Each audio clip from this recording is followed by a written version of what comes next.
अभी एक कॉन्सेप्ट है जो कि बहुत न्यूज में चल रही है, जिसका नाम है डिंग, जो कि एब्रिविएटेड है डबल इनकम नो किड्स। और उनके मॉरलिटीज पे क्वेश्चंस उठ रहे हैं, लेकिन मैं कहता हूँ कि किस मॉरलिटी पे क्वेश्चंस आप उठा रहे हो? क्या आपने अस्तित्व को समझा है जो आप मॉरलिटीज पे क्वेश्चंस उठा रहे हो? और आप अपने ग्रंथों को तो उठा कर देखो ना। अगर कर्मकांड के चरित्रहीनता को छोड़ भी दिया जाए तो जो मूल ज्ञान खंड है उसमें क्या बात होती है? बात तो ये होती है ना कि आपका स्वरूप ही सच्चित आनंद है। You should not depend on anything. लेकिन फिर नैतिक कर्म की बात करते हैं कि इतना तो आपको करना पड़ेगा क्योंकि आपको जिंदा रहना है। तो ये एग्जिस्टेंशियल क्राइसिस है, इस एग्जिस्टेंशियल क्राइसिस से निकलने को मुक्ति कहते हैं। बिल्कुल सही।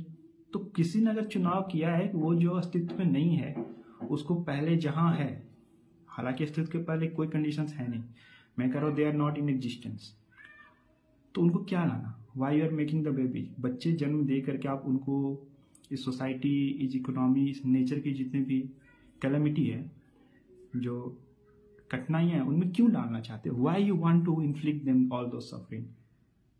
राइट, इसमें कोई मोरालिटी नहीं है।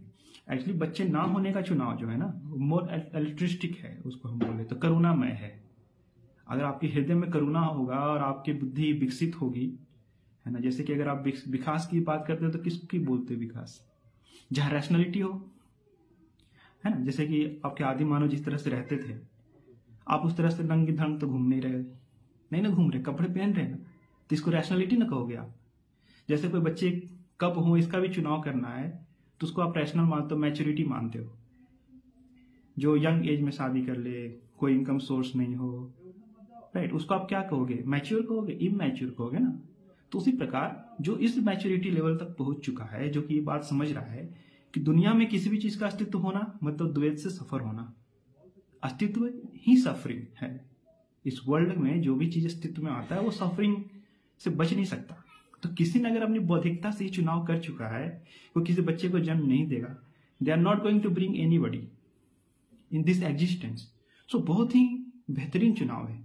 आध्यात्मिक रूप से भी उन्नत है, भौतिक रूप से तो उन्नत है ही, जैसा कि आप लोगों ने टर्म दे रखा है डिंग, डबल इनकम नो किड्स।